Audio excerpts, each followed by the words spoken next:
আমার চিকেনটা পুরোপুরিভাবে রান্না হয়ে গেছে, এবার আমি ঢেলে নেব। প্রথমে মশলাটা রেডি করে নিচ্ছি। দিয়ে দিচ্ছি কিছুটা পরিমাণ কুচনো পেঁয়াজ,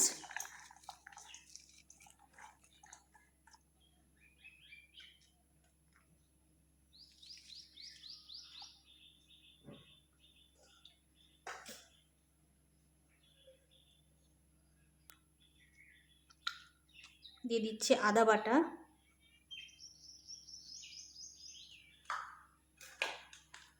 দিয়ে দিচ্ছি টমেটো কুচি,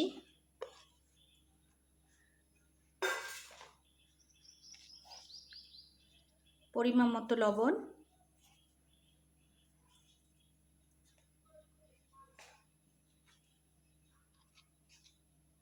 হলুদ,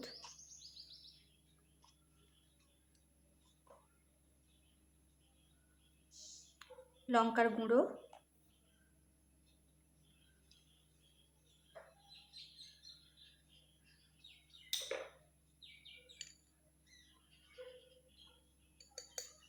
এক চামচ জিরে গুঁড়ো,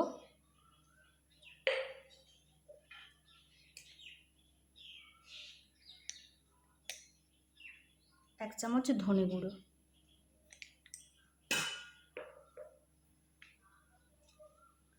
এটাকে ভালো করে মেখে নেব। খুব ভালো করে মেখে নিতে হবে। মশলাটা যতটা ভালো মাখানো হবে মাংসটাও ততটা টেস্টি হবে। মশলাটা খুব সুন্দর করে মাখিয়ে নিয়েছি। এবার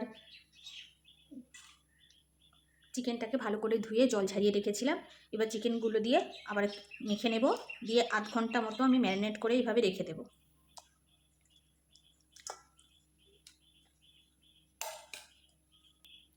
চিকেনটাকে খুব ভালো করে মেখে নিয়েছি। এইভাবে ম্যারিনেট করে আমি আধ ঘন্টা রেখে দিয়ে তারপরে চিকেনটাকে রান্না করব। আলুগুলো ভেজে তুলে নেব।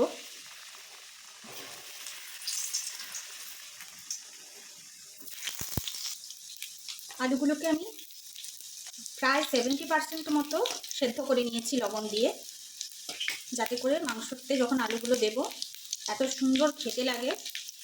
এইভাবে কখনো সেদ্ধ করা আলু দিয়ে চিকেনে রান্না করে দেখো, দারুণ লাগে খেতে। আলুগুলো ভাজা হয়ে গেছে, এবার আমি একটা একটা করে তুলে নেব।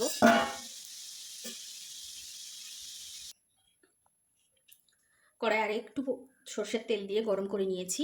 এবার তেজপাতা কয়েকটা ফাটিয়ে দিয়ে দিলাম, আর কয়েকটা থেতো করা গোটা গরম মশলা দিয়ে দিলাম।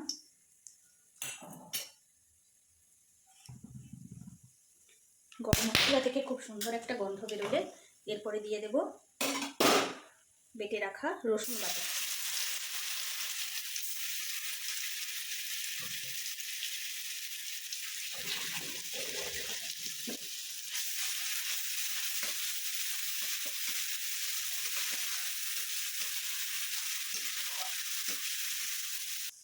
রসুনটা ভাজা হয়ে গেছে, এরপর ম্যারিনেট করা চিকেনটা ঢেলে দেবে।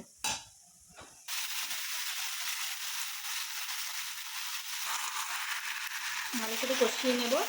মাঝে মাঝে ঢাকা দিয়ে দেবো, যাতে করে চিকেনটা সেদ্ধ হয়ে যাবে আর মশলাটাও কষানো হয়ে যাবে। এভাবে ঢাকা দিয়ে একদম তাপটা কমিয়ে রেখে বেশ কিছুক্ষণ ধরে রান্নাটা করে নিতে হবে। মাঝখানে ঢাকনা খুলে আবার একটু কষিয়ে নিয়ে আবার ঢাকনা দিয়ে রেখে দেবো। এইভাবে করলে রান্নাটা তাড়াতাড়ি হয়ে যাবে আর চিকেনটাও খুব তাড়াতাড়ি সেদ্ধও হয়ে যাবে। চিকেনটা আমার কষানো হয়ে গেছে, দেখুন কত সুন্দর তেলও ছেড়ে দিয়েছে মশলা থেকে, আর চিকেনটাও সেদ্ধ হয়ে গেছে। এই দেখুন কেটে যাচ্ছে।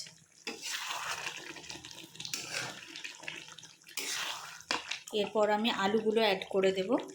আলুগুলো দিয়ে আরও একটুক্ষণ কষিয়ে নিয়ে অল্প জল দিয়ে ফুটিয়ে নামিয়ে নিলেই রেডি চটজলদি চিকেন কষা।